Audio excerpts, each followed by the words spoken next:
श्री गणेशाय नमः. श्री स्वामी समर्थ. सुप्रभातम. नमस्कार. सिया ऑफिशियलवर आपले सुस्वागतम. योगेशं सच्चिदानंदं वासुदेवं व्रजप्रियं धर्मसंस्थापकं वीरं कृष्णं वंदे जगद्गुरुं. आज आपण महाभारतातल्या पहिल्या खंडातल्या आदिपर्वातले शांतनोपाख्यान पर्व पुढे वाचूया. वैशंपायन म्हणाले, महातपस्वी भारद्वाज द्रोण द्रुपद राजाकडे गेला आणि त्याला म्हणाला, राजा, मी तुझा एका काळचा मित्र. माझी ओळख पटली का? द्रोण मित्रत्वाच्या नात्याने मोठ्या प्रेमाने द्रुपद राजाला असे म्हणाल्यावर राजाला त्याचे ते बोलणे मुळीच रुचले नाही. त्याचा संताप झाला. त्याच्या भुवया वर चढल्या. त्याचे डोळे क्रोधाने लालबुंद झाले. ऐश्वर्याचा ताठा ज्याच्या अंगात भरलेला होता असा तो द्रुपद द्रोणाला म्हणाला, अरे ब्राह्मणा, मी तुझा मित्र आहे असे तू मला एकाएकी वेडेपणाने ज्या अर्थी बोललास त्या अर्थी तुझ्या बुद्धीवर कसलाही चांगला संस्कार झाला नसला पाहिजे. तुझ्या बुद्धीत समंजसपणाचा अंशही दिसत नाही. अरे मंदबुद्धीच्या ब्राह्मणा, ज्यांच्याजवळ एक कवडीसुद्धा नाही आणि ऐश्वर्य म्हणजे काय असते हे ज्यांना स्वप्नातही माहीत नाही, अशा तुझ्यासारख्या जन्मदरिद्री माणसाबरोबर माझ्यासारख्या वैभवशाली राजाचे कधीही सख्य होऊ शकत नाही हे ध्यानात ठेव. माणसे कालांतराने जीर्ण होत जातात. त्यांची मैत्रीसुद्धा कालांतराने तशीच क्षीण होत जाते. पूर्वी एका काळी माझी तुझ्याशी मैत्री होती हे खरे आणि ती मैत्री अगदी दृढ होती हेही खरे, पण कोणाच्याही हृदयात मैत्री चिरकाल दृढ राहते असे नव्हे. ती कालक्रमाने क्षीण होत जाते. काळ मित्रांची ताटातूट करीत असतो. क्रोध मैत्रीच्या नाशाला कारण होतो. तात्पर्य, कधी काळच्या जुन्या मैत्रीवर विसंबून राहू नकोस. आता ती मैत्री विसरून जा. विप्रश्रेष्ठा, पूर्वी तुझ्याबरोबर माझी मैत्री होती हे सारे खरे आहे, पण ती मैत्री काही विशिष्ट उद्देशापुरतीच मर्यादित होती. दरिद्री माणूस धनाढ्य पुरुषाचा कधीही मित्र होऊ शकत नाही. बुद्धिहीन माणूस प्रज्ञावंताचा मित्र नसतो. षंढ माणसाची पराक्रमी वीराबरोबर दोस्ती होऊ शकत नाही. एका काळी आपण मित्र होतो या गोष्टीच्या आधारावर त्या जुनाट मैत्रीला अजून बिलगून राहणे हे बरे आहे काय? धनाच्या बाबतीत व ऐश्वर्याच्या बाबतीत जी माणसे एकाच दर्जाची असतात त्यांचीच मैत्री असते. त्यांचे ज्ञान तुल्यबळ असते. त्यांच्यामध्येच मैत्री असते आणि त्यांचाच परस्परांशी विवाह संबंध घडून येत असतो. एक अत्यंत धनाढ्य आणि दुसरा निष्कांचन अशा माणसांमध्ये मैत्री राहू शकत नाही आणि त्यांचा विवाह संबंधही होत नाही.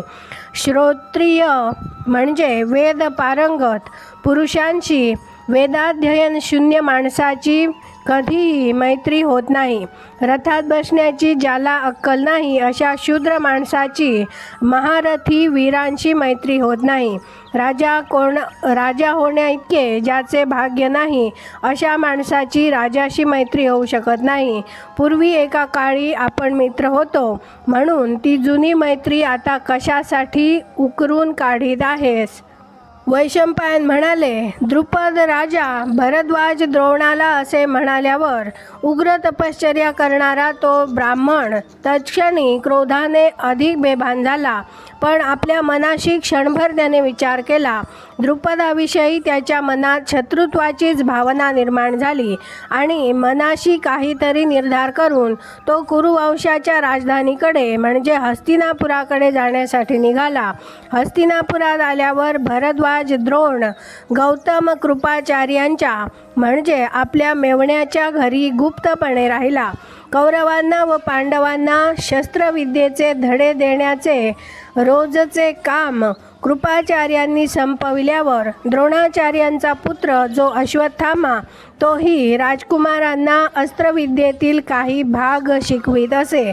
पण हा द्रोणाचार्यांचा पुत्र अश्वत्थामा आहे हे मात्र कोणासही कळले नाही.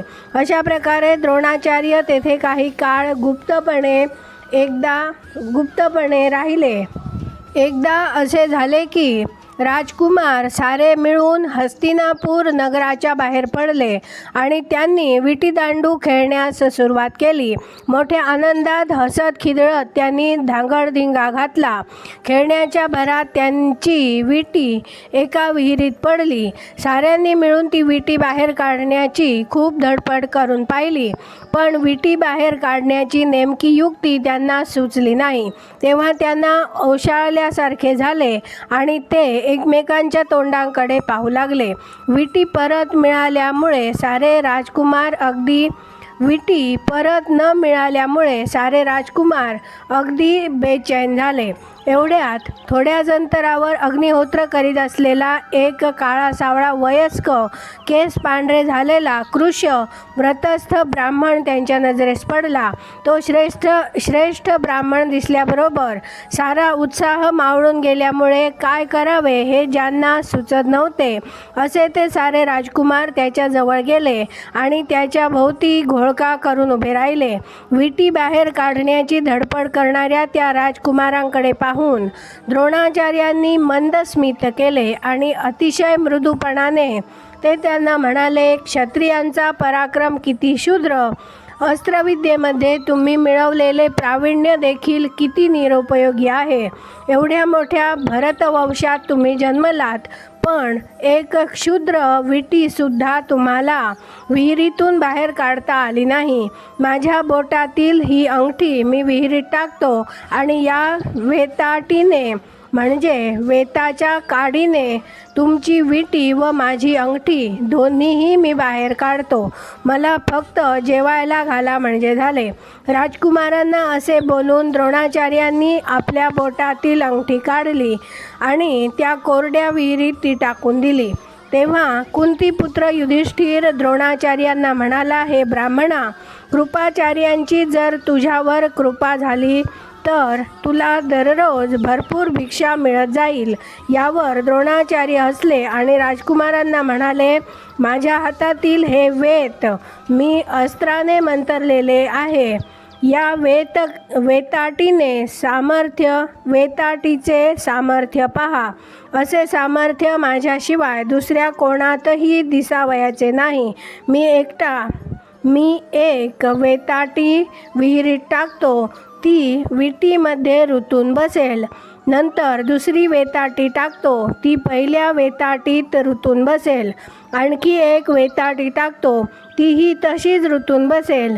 त्यांची अशी साखळी तयार झाली म्हणजे मी तुमची विटी सहजपणे बाहेर काढून दाखवीन. वैशंपायन म्हणाले आणि द्रोणाचार्यांनी लगेच बोलल्याप्रमाणे करून दाखविले. ते अघटित कृत्य पाहताच साऱ्या राजकुमारांचे डोळे आश्चर्याने लकलकू लागले.